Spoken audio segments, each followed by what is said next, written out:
episode 9 of Love Island is finished. Let's have a recap.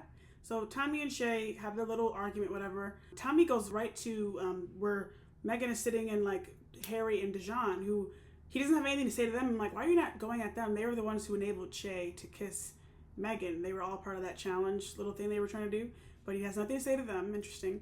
The next day, Tommy talks to Shay and Megan like together, and he's thinking like maybe like Megan didn't shut it down fully. Shay and Megan both agree like it was shut down, and they're like it's all good, whatever. But it's just kind of like Tommy's basically saying like, okay, like no one else is getting to know us. We can't kiss other people outside challenges, whatever. I don't know. We'll see how Megan. I mean, Megan seems happy, but we'll see if someone comes in who actually catches her eye. If that changes later, who knows? Helena is embarrassing me. I've talked about Helena multiple times, but she's embarrassing me. She's after again, Harry sneaked around to kiss Shakira again and still giving him another chance, kissing him in bed. And I'm like, Helena, you're a lost cause at this point. And she keeps saying like, oh well, we'll see how he does. Well, how many times are you gonna give him a chance to see how he does? Alima argues with Ramel for his like behavior in the challenge, like kissing girls like full on and maybe like grabbing them and things like that. And he says like, I'm sorry that made you feel that way, which is not an apology. And she rightfully is like, I'm not accepting an apology. She like they kind of argue a little bit. She storms off.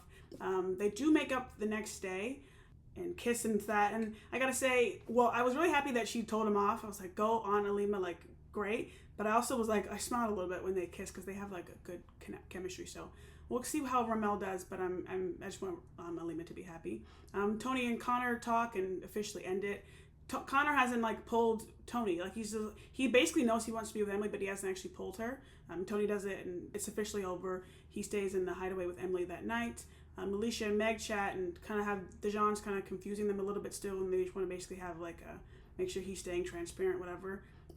Randomly, Yasmin goes up to Dijon when Tony's also standing there and says like, would you have a threesome with us? And Dijon's like, what? Whatever. He mentions it to Meg. Meg talks to the girls later, and Tony had nothing to do with it. It was really just Yasmin bringing it up out of nowhere. And she said to Meg, like, I'd get to know Dijon if he was open, yada yada. She talks to Dijon later, and he doesn't like shut it down, but you know, Meg is a little bit upset at Yasmin even wanting to go there. I don't really know. There's a recoupling with the boys' shoes. All the normals kind of get paired up together. Dijon ends up picking Meg. Basically gives this like whole speech like it's like he's so committed to her. And even later says like when they're on the terrace later, like, oh, I'm not going to be pulling Alicia for chats. Like I was no way I was going to pick her. I'm like, so you just wasted her time then? Like I don't know what you're on about. Tony and Alicia are left single and vulnerable, but new bombshell Harrison comes in and he goes on dates with both of them and has to decide who he's going to save. We see the dates. They're good dates. We don't know who he picks yet, but he's from the UK, but he lives in Boca Raton, just outside of Miami, which is where Tony went to school and I think is from. So we'll see what happens. I don't want either of them to go, but we'll see.